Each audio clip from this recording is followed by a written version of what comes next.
चला तर बाहेर खूपच थंडी पडायला लागली आहे आणि अशा थंडीमध्ये सकाळच्या गरमागरम आल्याच्या चहासोबत मस्त कुरकुरीत खुसखुशीत अशी कोथिंबीर वडी खायला मिळाली तर किती मजा येईल ना. चला तर मग आज मस्त अशी कोथिंबीर वडीच बनवूया.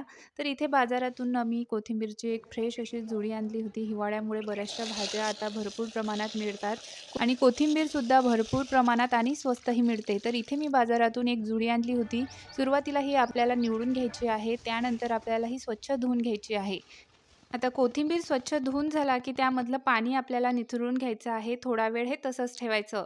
त्यामधलं पाणी निथळलं, की मग आपल्याला हा कोथिंबीर बारीक कापून घ्यायचा आहे. पण तुमच्याकडे वेळ नसेल, तर मग एखाद्या स्वच्छ कपड्याला हा कोथिंबीर पुसून घ्यायचा आणि त्यानंतरच बारीक चिरून घ्यायचा आहे. आता इथे यामधलं सगळं पाणी सोकलेलं आहे, तर इथे मी सगळा कोथिंबीर छान असा बारीक चिरून घेतलेला आहे. आता एका खलबत्त्यामध्ये साधारण 8 ते 9 लसूणच्या पाकळ्या, 2 ते 3 हिरव्या मिरच्या किंवा तुम्ही तुमच्या तिखटनुसार कमी जास्त करू शकता.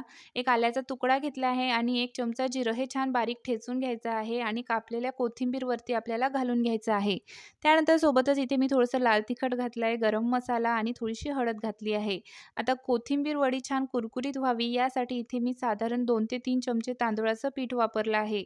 सोबतच चवीपुरतं मीठ घालायचं, थोडासा ओवा घालायचा आणि थोडेसे पांढरे तीळ घालायचे. पांढरे तीळ घातल्याने खूप छान चव येते कोथिंबीर वडीला. थोडेसे पांढरे तीळ मी नंतर वापरणार आहे.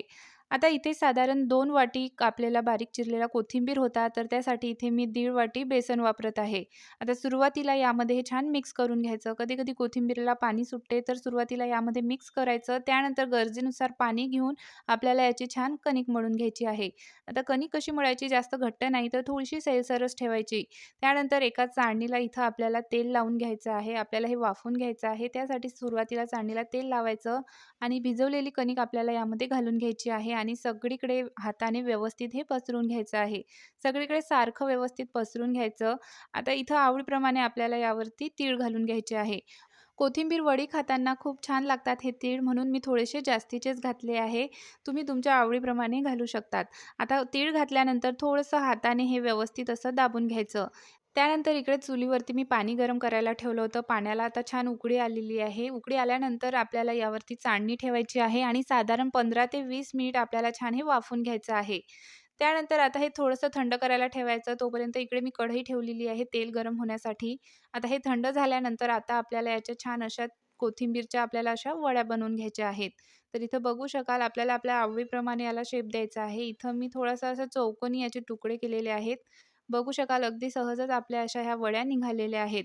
आता इकडे आपलं तेल पण गरम झालेलं आहे. आता आपल्याला ह्या सगळ्या कोथिंबीरच्या ज्या वड्या आहेत, आपल्याला तेलामध्ये तळून घ्यायच्या आहेत.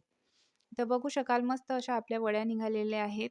आता तेल साधारण आपल्याला छान असं गरम झालेलं असावं, नंतरच वड्या यामध्ये सोडून घ्यायच्या. तर इथे सगळ्या वड्या मी सोडून घेते आणि दोन्ही साइडने आपल्याला छान थोडासा सोनेरी कलर येईपर्यंत आपल्याला ह्या तळून घ्यायच्या आहेत. तर आता हिवाळ्यामध्ये भरपूर प्रमाणात कोथिंबीर आलेली आहे आणि स्वस्तसुद्धा आहे. मग तर आवर्जूनच कोथिंबीर वडी बनवायला हवी. तर नक्की अशी कोथिंबीर वडी बनवून बघा. खूप खायला छान लागते. तर इथे बघू शकाल आपल्या कोथिंबीर वड्या ज्या आहे मस्त अशा तळून झालेल्या आहे. असा कलर येईपर्यंत आपल्याला ह्या तळून घ्यायच्या आहे. अगदीच खुसखुशीत आणि कुरकुरीत बनून तयार होतात. तर अशाच पद्धतीने सगळ्या ज्या कोथिंबीर वड्या आहेत आपल्याला तळून घ्यायच्या आहेत. तर तुम्ही पण अशी कोथिंबीर वडी बनवता का? बनवत असाल तर खूपच छान. पण कधी नसेल बनवली तर अशी या पद्धतीने एकदा कोथिंबीर वडी नक्की बनवून बघा. खूपच छान लागते. हिवाळ्यामध्ये तर गरमागरम चहासोबत खायला खूपच छान लागते.